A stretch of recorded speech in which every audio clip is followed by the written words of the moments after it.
Welcome to the Colorado Trial Lawyer Connection, where Colorado trial lawyers share insights from their latest cases. The pursuit of justice starts now.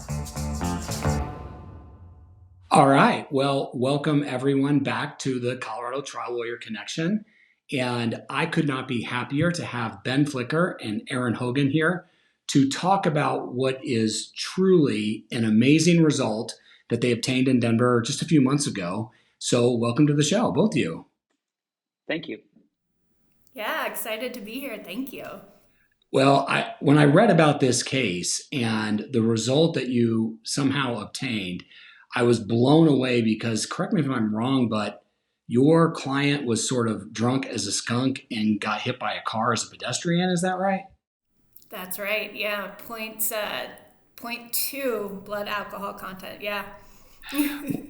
So before we kind of jump in and talk about the case, Erin, starting with you, have you always wanted to be a lawyer? How did you come to be a trial lawyer in Denver? I had aspirations as a young person to be an attorney until ninth grade, when we had a career day and someone, an attorney in the community came in and told us that you had to go to 3 years more of school. And so then I said, no way.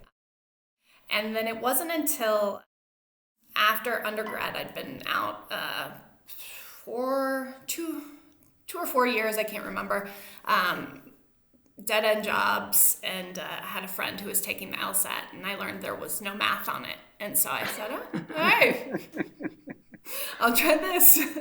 So it was, I thought I'd be in film, to be honest. I have a fine arts degree in film production. Wow. So never put that to use. Well, we're kind of actors. I don't know if it's similar or not. Now, where did you grow up? Did you go to college here in Colorado? Yeah, I'm a native. Went to Wheat Ridge High School. I went to CU Boulder for undergrad and then DU for law school. Okay, go Buffs. I was undergrad Yes. Buff and law school, so love that. And also, Nice. strangely majored in environmental conservation, and yet here I am. Ben, what about you? Have you always wanted to be a lawyer and knew that coming out the gate? The writing was probably always on the wall for me. My dad was a litigator at the Fricky Law Firm for about 30 years, since 1980 until he retired in 2013 or so. So it was probably always on the writing on the wall for me, but I didn't want to go into law, probably because I saw my dad do it, and just natural rebellion. When I went to college, I went to Colgate University back east, and while I was there, I started off as a mathematical econ major, and that, trust me, didn't work for many different reasons. And so I didn't know what I wanted to do. So I decided on English. I called my dad. I said, I'm going to be an English major. And he says, great, you're going to be a lawyer. I said, absolutely not. So he started wondering what I was going to do with that. He tells me, senior year of college, just take the LSATs, it'll follow you around. And I said, there's no chance I'm ever going to be a lawyer. So I didn't do it then. And then I got out, worked for a few years, and then I started thinking about, hey, maybe I do want to go be a lawyer. And when I told my dad that, he said, okay, wait a second. We haven't had all the fatherly conversations in our life, but this one we're going to have, and you're going to come Ooh. work for me for a few years before you decide to go down that path to even see if you want to be in the law. And my background, growing up and everything, I was in acting, performed at the DCPA, and I like to say, I even tell clients when I meet them that if you've ever seen the movie Chicago, little Ben Flicker saw the Razzle Dazzle scene with Richard Gere, and I said, that's what I want to do one day, put on the show. And I still try to take some of that into the trial, openings and closings or anything. There's an aspect of we're putting on a show, and we got to put on a better show than the other side, and it's got to come across that way. But that's one of the reasons I love litigation, is that you get to do that. Yeah, it's fascinating. And one thing that I'm noticing, what we all have in common, is we all took gap years off between college and law school. I also took 2 years off. And so I'm just curious if how that impacts your outlook on this profession.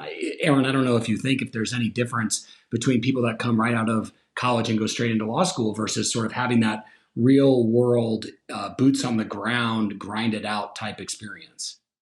Yeah, definitely. So for me, I wasn't a really diligent student in undergrad. I was in my major, but not in most of my other classes. And I think having that time, and I think I was out 4 years, having that time to see how things work in the real world and how brutal it can be, I came back really, really focused. I read Scott Turo's, 1L, and I went and DU has a program called Summer Prep, and I think it's primarily for students who are kind of on the borderline, who barely got in, and I was so gung ho. I'm like, can I take this? And they said sure. So I did summer prep, and where they teach you how to brief a case, and I felt older than most of my classmates, and I think those of us that had spent a few years working before going to law school actually did better. I don't know if you guys called them gunners. I was a big gunner, and so I knew everybody who was like ranked ahead of me, and who was close to me, and so I think that really helped. And then too, when I went and I worked at the DA's office for about 3 years, and I think being a little older, having a little broader perspective really helped there as well.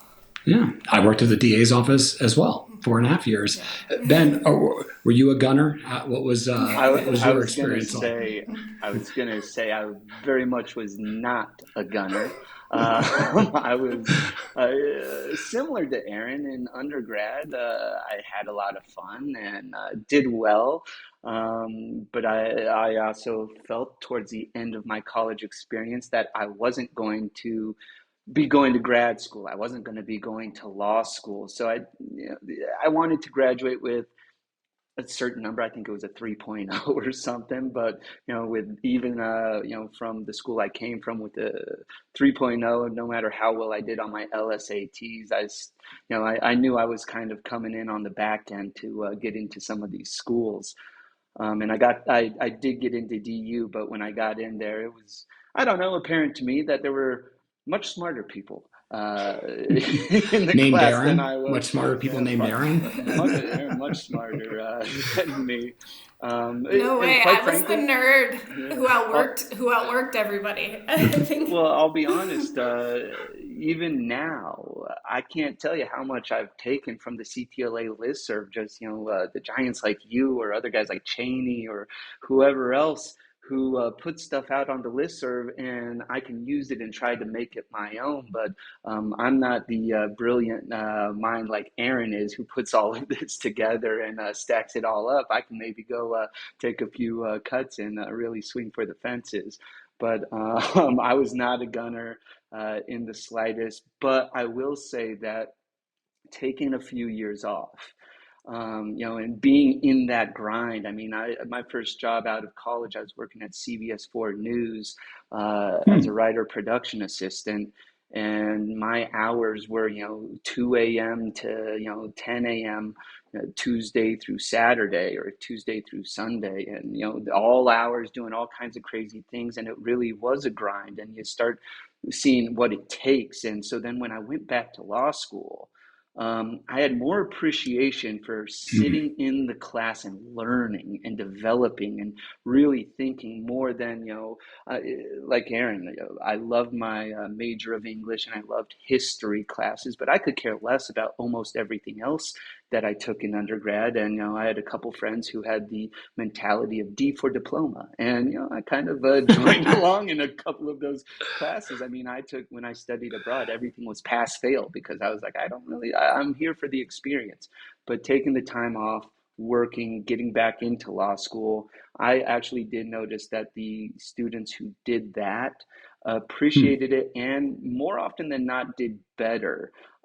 than the kids who came right out of college. But then again, there were some whiz genius kids who are probably judges right now, which I'm not angling for either. That I'm sure did great, but just having that appreciation for what you're going to be doing in the real world and what the daily grind is helps you, because law school is a daily grind in itself, and studying for that bar exam is a grind if you want to pass For it. sure, for sure. Well, that is a perfect segue into this case. So Erin, tell us a little bit about the case, the backstory, and of course, the most fascinating case is, when did you let Ben know he's going to do this case with you? Oh gosh, yeah. I'll save that. So this case, when it was handed to me, I remember the managing attorney, I think, telling me, "Oh, this is a really good one." He was hit in the crosswalk, and then when I dug in, what I learned was, well, he landed in the crosswalk, and nobody had any idea at the time, where he was actually hit. So our client was at work, long day at work, learned that he might be getting a promotion. His boss learned that he had gotten a promotion, so they went out after work, had some drinks. Our client Stephen didn't drink much at the time, and so had way too much, and kind of got lost on his way home. So he was crossing Spear Boulevard at Illich Circle. We learned. I know it well. I know that area Yes. very, very well. So he's crossing, going across towards all those lofts that are over there. No, away So from it. Okay, towards Elitch's. yes, exactly. Got it. At first, everybody, I think the prevailing theory was that he was crossing from, I guess it would be west to east. But after a few phone calls to some of the eyewitnesses, I learned he was actually crossing from the downtown side, or the east west, towards Illich's. So he had crossed all 3 or 4 lanes of Spear going northbound, and made it across a full lane of the south eastbound traffic. And almost made it all the way across of this catering van before he was hit kind of on the front passenger side, and thrown across 2 lanes of traffic into the crosswalk that ran parallel to Spear. Got it. Now, did the catering truck run a red light? We still don't know. Probably not. Probably not. We did, what the police were able to get, because the van left the scene, was halo footage. So we had halo footage from the camera at I-25 and Spear, and then at Choppers, which was the intersection right after Illich Circle where he was hit. And so I got lucky, and we got a great engineering expert to help us kind of piece it all together. So backing up, what could you see on the halo footage? Could you tell what color the lights were? Did your guy have a walking man? No walking man? What was going on? So there wasn't a camera at that intersection. So we just saw the van pulling a big trailer, kind of pass under both intersections. You could tell, looking at the first set of footage, that his passenger front light was intact, and then after passing through, or once he got through Choppers, you could see that the light was now shining just to the right, and the casing of the headlight, was dangling off. And there were a couple other halo footage. So he was going to the Denver Center for Performing Arts for a Penn and Teller show, and so there were some cameras there. Those cameras caught him getting out of his vehicle, walking about 10 steps, turning, looking, seeing the dangling headlight, going back and putting it back into the casing. Wow. So did you have witness? I'm still stuck on the liability piece here. Did you have witnesses that said what was going on, or So what? there were a bunch of 911 callers. There was one from a gentleman who was on the balcony of his apartment with his partner having dinner or after dinner drinks. So looking out, they could see the intersection. Then there were, I want to Those say, lofts you were three. just referencing, they were in those lofts across the Platte River and that little area, but yeah, sitting right up there on the balcony. So I just have to jump in because this is I had one of those lofts, and that's why I looked at my loft looked straight at the Pepsi Center Hmm. when it was the Pepsi Center. So like I used to walk across that street to go to Ulitch's with my kids and everything. Like that's why I said when you told me that intersection, I'm like, I know exactly where this is. So you've got the witnesses, and what are they saying they're able to see? So one of the one who's on his yes on the loft balcony is saying, "Oh, there's a guy, and um, and he was hanging on a tree, and he, we watched him walk try to cross Spear, and a car going northbound." Swerved and barely missed him. And then, we think he got hit by a car going southbound on Spear, and he's down and he's crawling through, the street. There are cars honking at him, Oh my gosh! send somebody. And then there were about four other 911 callers who were driving behind the vehicle that hit him, who called it, who saw him lying on the street. One said they thought it was, he saw it out of his corner of his eye, thought he was a rolled up piece of carpet at first, and then realized it was a person. So yeah, then it was one of those people, a Lyft driver her name was Suzanne Geiler. I hope she doesn't mind me giving her a shout out, but she's a real hero of this story. She pulled up next to the van, saw that the headlight was broken, and told her passenger to help her remember the license plate number. Wow. It wasn't until like an hour later where she could call it in, and that's how they kind of pieced everything together. And I know you mentioned that the defendant was driving home. What time did this happen, and what was the lighting like? So it was around just before 9 p.m. I want to say 8:50 p.m. So it was dark by that time, even though it was mid-August. And yeah, he that was a big issue though, with the headlights, with it, and the intersections all along Spear going downtown are really brightly lit. So, but that was the real issue, is because the defendant claimed he never saw him, so which just didn't seem plausible.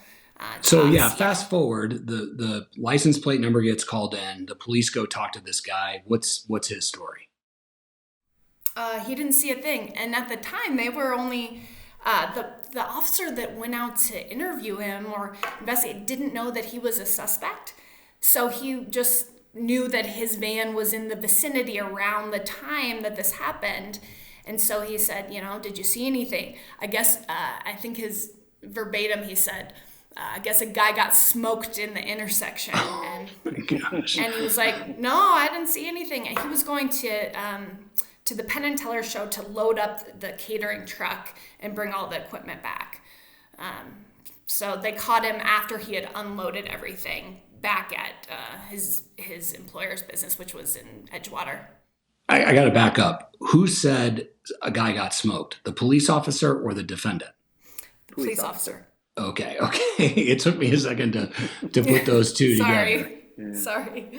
Yeah. So nobody had actually, well, we thought no one had actually seen the incident, seen the collision.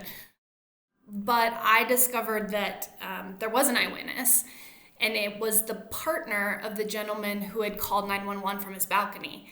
And it was only through listening to the 911 audio that I heard him reference his partner. He said, "Oh, my partner had a better view." And I thought, "Oh my gosh, I bet he saw it." And so I just called them. And at the time I was working remotely on Maui. Turns out that's where they had moved. So Wow. we were like small world. They're like, we don't live in Colorado anymore. We live in Hawaii. I said, which island? Yeah.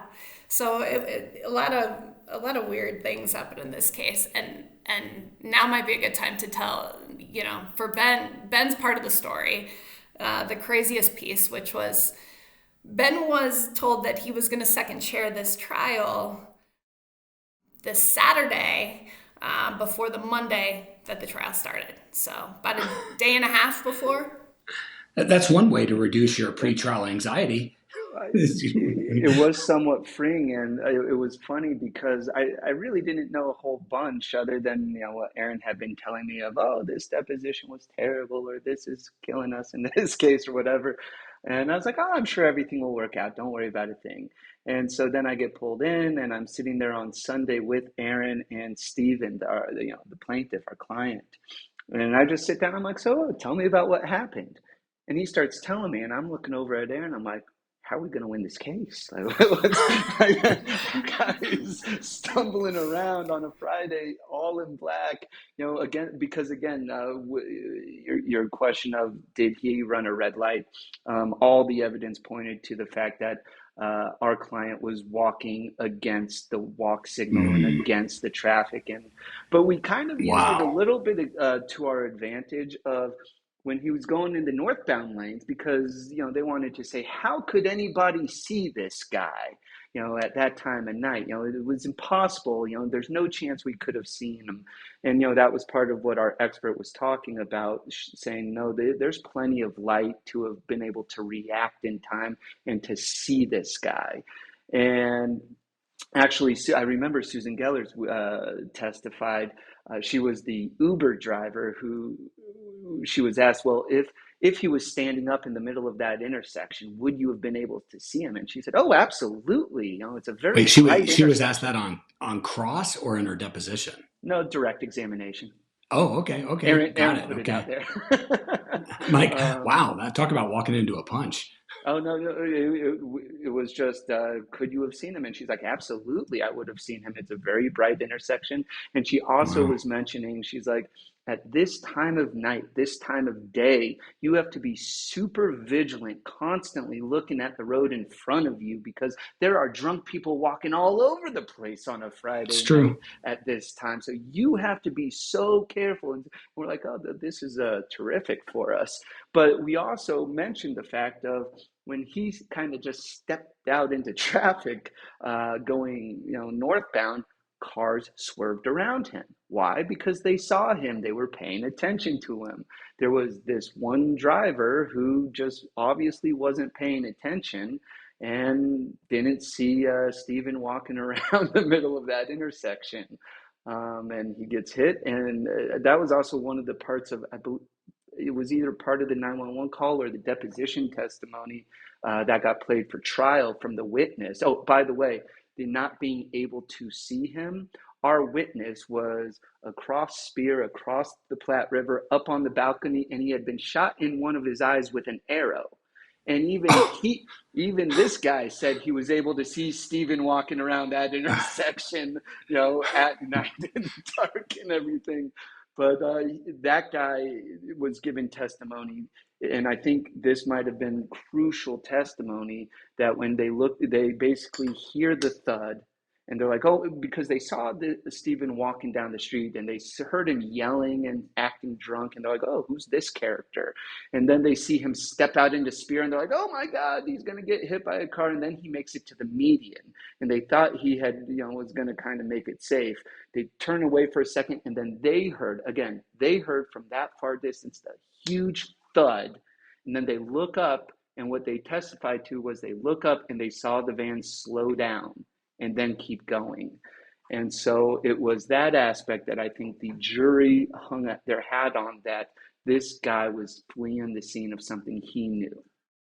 So a question about that, were you able to establish through discovery if his job was going to be on the line, like that's the reason he didn't stay, and how important was it that he didn't stop and stay at the scene? In other words, could you have won this case had he stopped and said, hey, I'm so sorry I didn't see you? Erin, what do you think? Absolutely not. I think had he stopped, had he stayed, there wouldn't have been a case.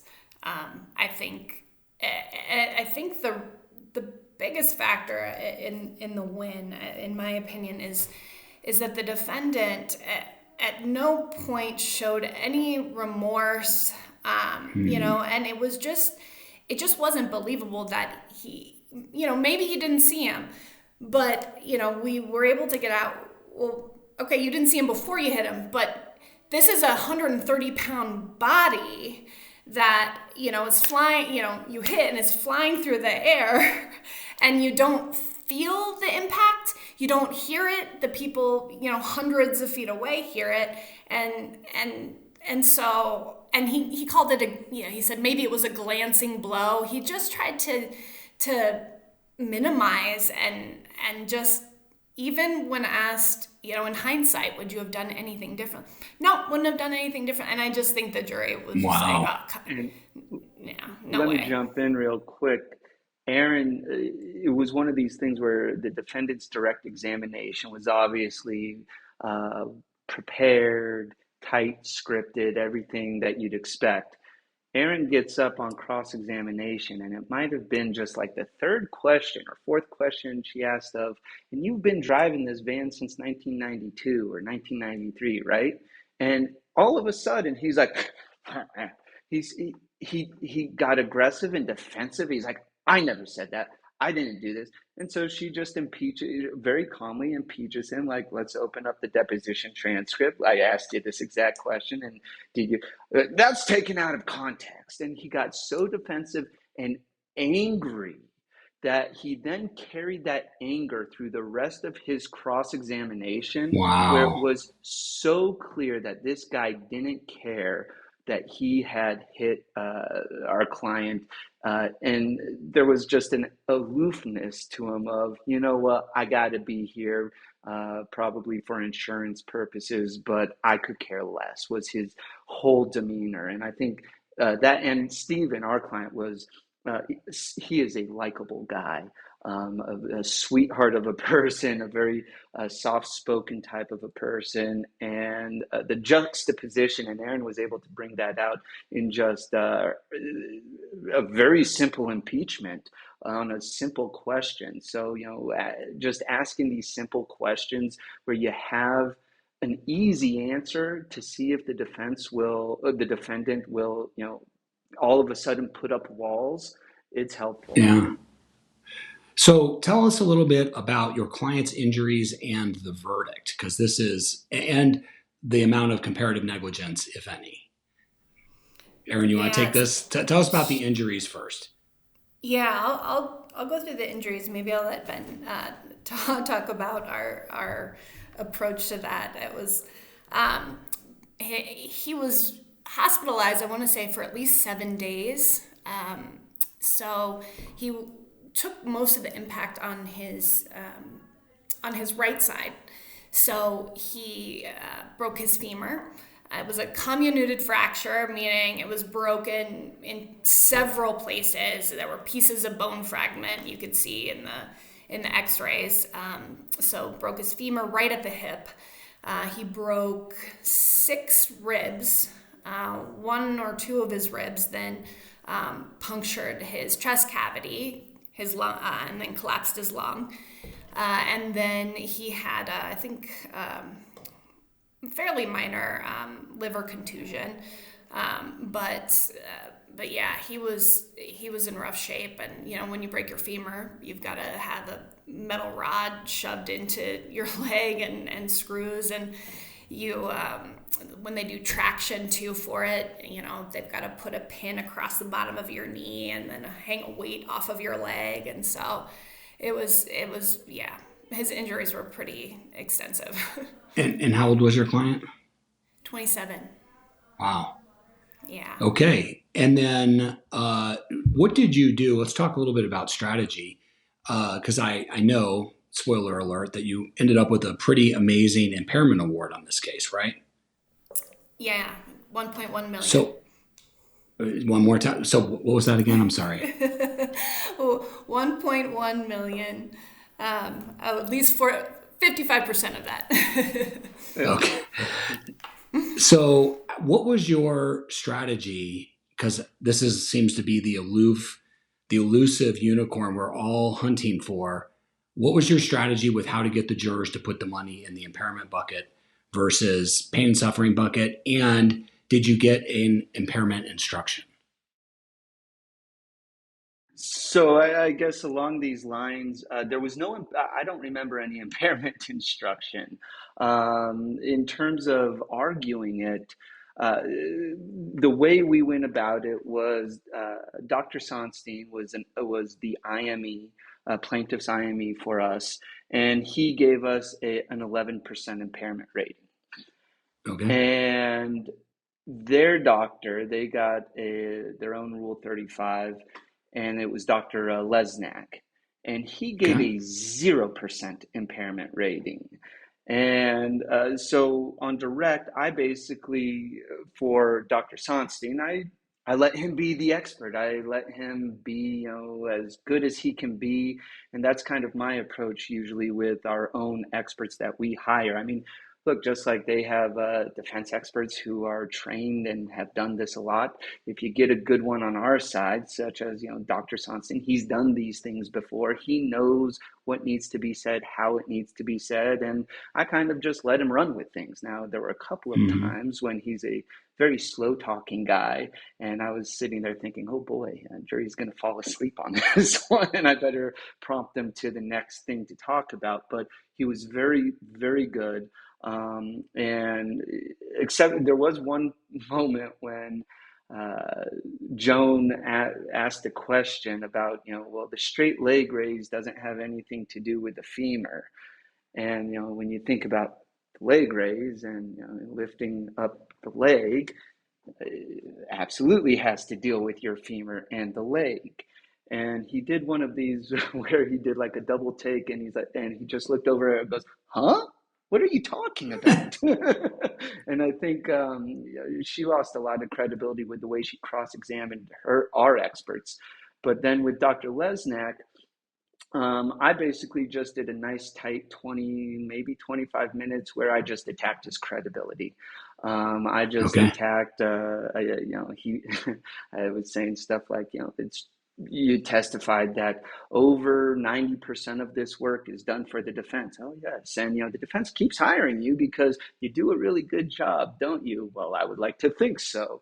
And you do a good job at minimizing the damages of victims, like my client, Mr. Doig over here.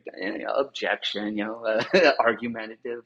But, stuff like that, I threw out at him. He has an administrative law hearing order out against him, where the the judge said Dr. Lesnak was more concerned with with hiding the truth than aiding this tribunal in the search of truth. And I literally just read Wow. those. I read those words. It was right after I was asking him if our client's injuries were permanent. And he's like, well, he could decide to get the rod removed out of the middle of his leg at some point in his life. And I was like, so the metal rod down the middle of his leg and these injuries are not permanent? He's like, well, he could decide to do so. And so then I just read the words from that order and obviously brought up a huge objection. But I just attacked his credibility, and it was very clear that the jury didn't believe a word he said, and he didn't have any credibility with that jury. And in closing, I just remember Erin generally putting out there, what is the value of a human body, a pristine, brand new, what's that value? And she's throwing numbers out there, and 10, 20, whatever it is. And the jury, I believe, came back and just put the value of the human body at $10 million and multiplied it by 11%, 1.1 million. So, Erin, did you walk? Because I have done that before, where you sort of take the value of the human and then you depreciate it based upon the age and then apply. Did you go through all of that, or did you sort of dumb it down a little bit? And it sounds like that worked to your advantage. If they just took 10 million times 11%, that's amazing. Yeah, I didn't actually. I I will say this: closing arguments are not my strong suit, and I think some people might beg to differ. So. It wasn't I'm in one this of those case. people. I had a hard time, with the time. We were using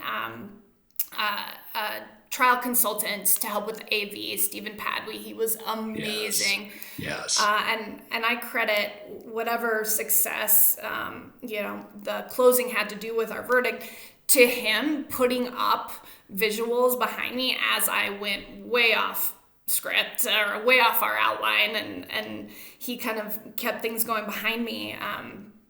But I hadn't left enough time to really go into a damages model because we were so focused. I mean, really throughout the whole case, we were really focused on the liability portion. We were gonna, win or lose on that. We had to get that 49%, and that's kind of what we were going for the whole time. It's like, can we just get 49%? And so I had kind of used too much of my time on that portion. Realized, I think thanks to Ben, it was like, hey, you've got 5 minutes. And I was like, oh my gosh. Start asking for money. How much time? So this is Judge Elif. How much time did you get for closing? Did we get 30 minutes or 20 minutes. minutes? 30. Wow. That time goes by so fast. It does. So yeah, I just left it up to them. And I think because we hammered the liability so hard, that was probably it. They were going to fine for us, and they just took the easiest route because I didn't go into the timeline. I did it a little bit with the pain and suffering, but I threw out $1 million. So what's the value of a healthy body? Is it $1 million? And I told them I think it's much more than that. Is it 10 million? That's for you to decide, what's it worth? Like what? And they picked 10, clearly. Yeah. And along these lines, let me say something. And you just mentioned how valuable Stephen and the tech was. Stephen himself has been to a lot of trials and seen a lot of trials. I know that I'm pretty sure he was the tech guy with Kurt Zaner when he got his $16 million verdict against Excel. So he's seen things that work and don't work. And Erin and I were kicking stuff around. I'm throwing out my ideas. I had even brought up, do the depreciation. We've got 11% and everything. And Stephen was actually the one who was like, this doesn't feel like the right case to do the depreciation model. And he said, just throw it out, just give them a number and give them the 11%. And I'll put up on the screen a body with 11% taken off and everything. And his... I would recommend taking, if not him, a tech guy who has experience seeing lots of trials to court every time. Because one, I mean, just the tech, I mean, even us sitting around here doing this, lawyers don't know tech. And we don't want to be fumbling around with it. My last trial I just did a few weeks ago, we didn't have a tech, and I'm trying to figure out how to click through a PowerPoint presentation. These tech guys make it seamless. I mean, and even doing direct examination or cross-examination, with cross-examination of Lesnak at one point, I'm asking him about his bills and, he's disputing it. And I just turned to Steve, I'm like, hey, can we just put up, that exhibit, whatever, and boom, it's up. And it's so seamless and wonderful. But his knowledge of seeing the case and seeing jury trials. I mean, that's one of the things that we don't get as much practice as we like, but these guys are in there all the time. And we took his advice on multiple fronts, and that was one of them. Was because I was telling Aaron, I was like, you should think about doing it. It's very difficult to do this house depreciation or depreciation. It's a very difficult thing. You do have to practice. But Stephen was saying, he's like, this isn't the right case for that. Just pick a number and let them go with it. And I think the simplicity of it, really, the difficult part for the jury was getting the liability to 55% on the defendant and 45% on us. And I think once they got past that, the injuries themselves were so objective. Because, I mean, his femur is shattered and he's taken straight to the hospital. So once they got past liability, I think they just said, we're past liability and we like those numbers that Erin gave us. So two questions. What limitations did he have? So young kid, fractured femur, was he fully functional at trial, or is this something that's impairing his quality of life? Erin, what do you think? You're smiling. That's a good question. So Stephen at trial really struggled. He has a lot of mental health issues. So you could see the toll that just sitting there was taking on him all day. I mean, he was kind of rocking a lot. He hyperventilated quite a bit. But we weren't allowed to bring, they filed a motion in limb. They didn't want to bring in anything having to do with his mental health or his history. He had, a fairly significant history of trauma and past abuse. And so they didn't want that in.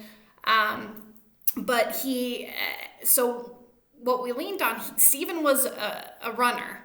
And we had to bring it in a little bit. And I think we were fortunate to get some leeway on that. But he would run to relieve his stress and anxiety. And he was really fast. I mean, he would go run around Sloan's Lake. And I think he was like at a sub 5-minute mile. I mean, it was pretty crazy. He ran everywhere. He ran to work. We even... Ben and I learned on direct of his friend Jamin that they would race each other to work. And so we had a lot of witnesses. We had his friend Jamin, we had his dad, we had his girlfriend, all talking about how important running was and how good he was at it. And then he talked about how painful his recovery was, that, he had to have help going to the bathroom. He had to have, it was hard to just walk down the street, and now he can run, I don't know, maybe a few blocks, but that's it. Wow. So that was, we kind of leaned hard on that, as far as his impairment, and then the pain, his lungs as well, his ribs. So broken ribs, when he's breathing deep, he's got to massage his chest a lot, and it impacts, he can't sit in cars for long periods of time. So we drew that out a lot with our other fact witnesses, his friends and family. So the total verdict was how much, and then what were the settlement offers before trial? So 2.6, or 55% of 2.6, which I think came to 1.4 or something. Yeah. And we got a stat offer following mediation a few weeks before trial for $200,000. Wow. Okay. We actually came back. Our last demand, I believe, was $750,000. So. So well, yeah, those are very tough facts, and even turning down the 200, good for you guys. I mean, a lot of people would not have done that. I mean, that is, you have somebody in dark clothes, drunk as a skunk, going against traffic. Those are tough facts. So now tell me a little bit about. So this is Judge Elliff, is that right? That's right. And what was your overall experience of Judge Elliff? I thought it was a pretty positive experience. I had some difficulties during the trial, and thank God for Ben to be there to calm me down. It was a contentious trial. For the most part, I get along with opposing counsel. I'd much rather have a cooperative, cordial relationship than a combative one, but that unfortunately just wasn't the case. It was pretty brutal all the way through. We couldn't, they wouldn't stipulate to any exhibits, and kind of brought up re-argued objections to things over and over. They tried to keep out the lay witness, the Uber drivers. testimony that if he would have been standing up, she would have been able to see him. They argued that, gosh, like 5 times. So the judge was pretty angry, but midway through trial, and I think he had to direct his ire at all parties. And I was stressed and a little sensitive, and because I felt like, well, hey, I'd cooperate. We're stipulating to everything they ask us. We're not the bad guys. But I thought he was pretty great all the way through. I think he made, not everything went our way. I think that should have, but no complaints for the most part. And did you have, as you're telling me about the case, I'm sort of thinking about voir dire. What was your sort of strategy and plan going into voir dire with all these difficult facts? Right.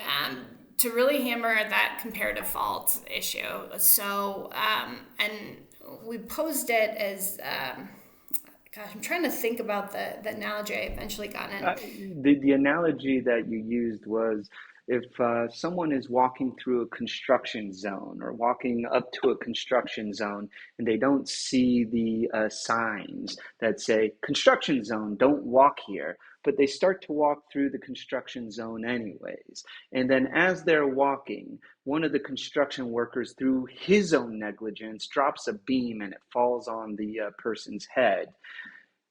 Who's responsible? The person who shouldn't have been there in the first place, or the person who dropped the beam on the head? And that was the Wow. analogy that Erin used, and I thought it was terrific. We obviously got rid of or kicked people off that weren't going to be helpful along those lines, because there were a lot of people who just said, if you shouldn't have been walking there, then that is totally your fault. Wow. It's brilliant. I love that analogy because it just tightens all of the issues in your case sort of in one thing. That's very, very effective. I love that.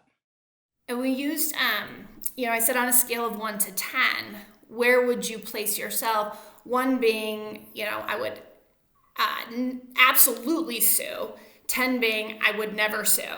Where do you fall on that spectrum to try to get conversation going? And that took up the majority of voir dire. Again, working on better using my time and going quickly, but yeah, I think it worked out. And one of the things that we haven't mentioned yet, one of our jurors is actually a workers' comp legal assistant who had worked with Dr. Lesnak before. There was some debate on the team, do we keep her, do we not? We ended up keeping her. And I think she was probably one of our best jurors. She gave me a lot of confidence. She was smiling. My paralegal said, "Oh, she loves you," which I don't know if that was actually true, but it really helps keep my confidence up as we were going through the trial. So tell me a little bit about the panel. What kind of jurors did you have, and what in terms of who to select from? Because I always am fascinated by the difference between Denver, Jeffco, Boulder. So I'm curious, what were the 15 people like that they took in that you ultimately had to choose from? And then did you guys have 6 plus an alternate? How did that work out? So from what I remember here, it was a very diverse jury pool. Lots of different races, ages, educational backgrounds, which is I just went to a trial a few weeks ago in Boulder where every single person seemed to be highly educated, multiple degrees, and white.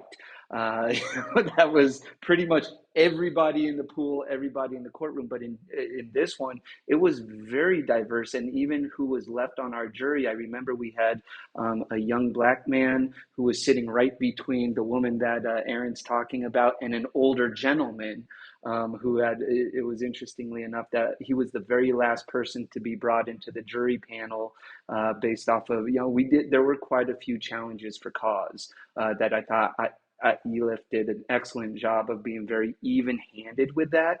Ooh, But this guy was the very last one, and he had just a year before had an insurance claim against him for a ski accident, and wow.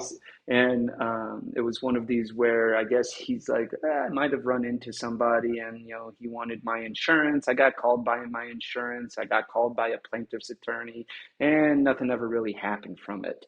Um, and there was a lot of debate of whether or not we should have kept him on or not. And I think the ultimate decision between us was the guy knows that insurance is going to be handling everything and we're going to be asking for big numbers, and he doesn't seem to hate plaintiffs attorneys from it. He might even have an idea of, hey, maybe the attorneys looked at it and thought that there's nothing there, so there are good plaintiffs attorneys who aren't just trying to be greedy. But whatever the case was, he was, in terms of the just general jury pool, as diverse in age and race and background as you would expect in Denver. What I love about what you just said about that particular juror is so many times when you first look at someone, you might think that they're going to fit into a certain box. But then you dive a little bit deeper, like you were just talking about with that particular juror, and they turn out to be not bad for you. So that's very, very fascinating. Yeah. And along those lines, you were asking about alternates or anything. There was no alternate. So we were left with six. And then right after jury selection, we come back. And one of the jurors, one of the pictures who, I don't think she said a single thing during voir dire. One of those, like, you just don't know who she is, but she got picked because she didn't say anything. Yep. The judge brought us up and said, this juror is having panic attacks about having to sit on a jury. I'd like to excuse her. So we moved forward with a jury of five. And I love that. I have been trying recently to get an agreement from defense counsel to do that because, first of all, I think it's just mean to make an alternate sit there and then not deliberate. And so I love the idea of six. If you lose one, you go with five. But so far, I've had defense attorneys agree to it, and sometimes they don't. Last trial that we just did was six, but no. If we would have lost one, we might have had a mistrial. So it's kind of fascinating. Wow, what a great story. And so where are you at now with getting paid on that verdict, the insurance coverage, et cetera? Where do things stand? Yeah, so we've gotten orders on our bill of costs and our defense's post-trial motions. Those were denied. And we received an offer from auto owners. I guess they hired another attorney for $700,000, which was promptly rejected by Mr. Doig. And then we demanded the full judgment, I think, but no, we gave him a break on post judgment interest. So, which now by now is like probably 8,000 something, maybe closer to $9,000. So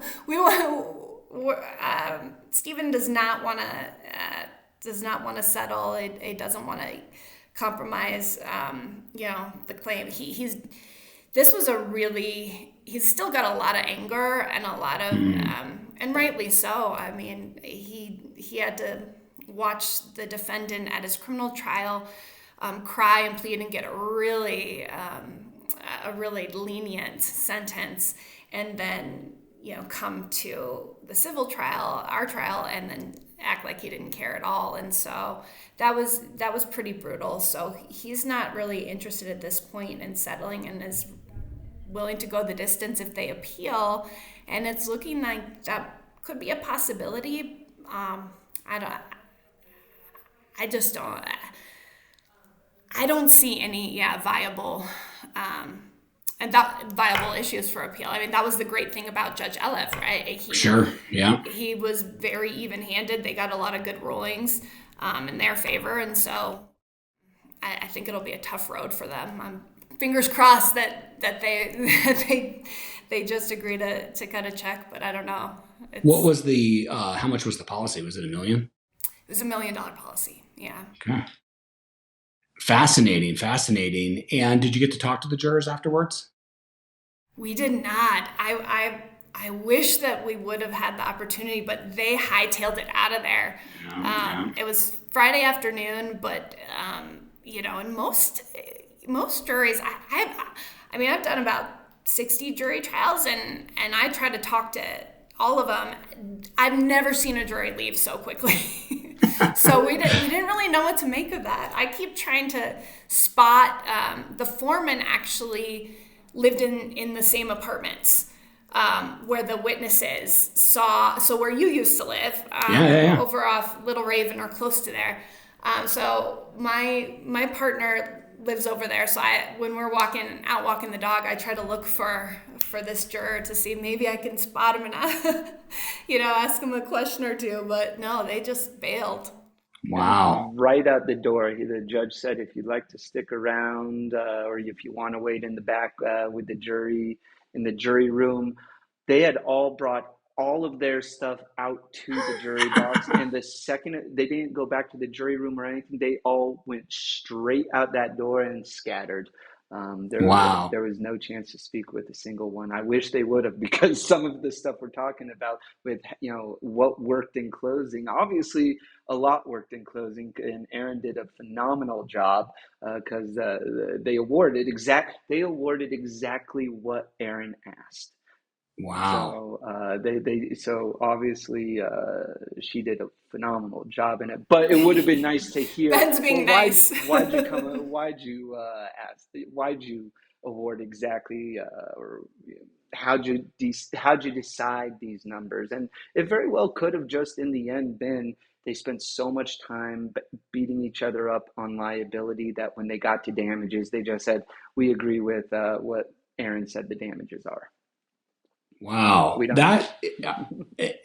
One of the things I love about doing these podcasts is I am so inspired by your story, by what you all did with taking that case to trial, by your strategy. I love trying cases in Denver, honestly. So the courthouse, it just feels so nostalgic. It's convenient. Everything about Denver. The jury pool I find to be really great. And I just am so happy for you both and for your client, and hopefully your client gets paid on this soon and can move on with his life. So Ben, Erin, it has been such a pleasure. Thank you both for coming on the show, and I cannot wait to hear about the next one. So Ben, you already said you already had another trial. So is that like back-to-back trials? Sure, yeah. My last two trials have been this one and then the one up in Boulder. So a couple of wins. The one I just did with cost and interest, just over 600,000. So wow. Just try to keep. Maybe it has helped with a couple settlements I've gotten recently. Ben's they say that they know I'm coming. That's Ben's right. He's in high demand. I couldn't sing his praises loud enough after this trial, coming in, on a moment's notice and just crushing it, and it was really fun. We had a fun time. I think it was such a team effort. I mean, he's being way too generous with his compliments to me, but it was my paralegal, Katie Levis, our legal assistant, Taylor Cody, and Stephen Padwee, and our experts. It was fun. It was tough, but it was a really fun one. Yeah. It's funny. I was thinking that same thing to myself as you were telling the story. I'm like, this just sounds like a fun trial. From the witness and everything about the case seemed fun. And so maybe that's why I feel so inspired. Yeah. Well, thank you both for appearing on the program. And I wish you all the best of luck moving forward. So with that, we're going to wrap up this episode of the Colorado Trial Lawyer Connection. And what I love about doing this and speaking to Ben and Erin is you just go out there. And when you go up to, it's so much work and it's so hard. But then when things come together like they did for you all, and Ben, your trial you did since then, it's just so rewarding, and it's such a privilege to get to do what we do. So thank you both. And with that, until next time, we'll see you next time. Thank you. Thank you. Thank you for joining us. We hope you've gained valuable insights and inspiration from today's courtroom warriors. And thank you for being in the arena. Make sure to subscribe and join us next time as we continue to dissect real cases and learn from Colorado's top trial lawyers. Our mission is to empower our legal community, helping us to become better trial lawyers to effectively represent our clients. Keep your connection to Colorado's best trial lawyers alive at www.thectlc.com.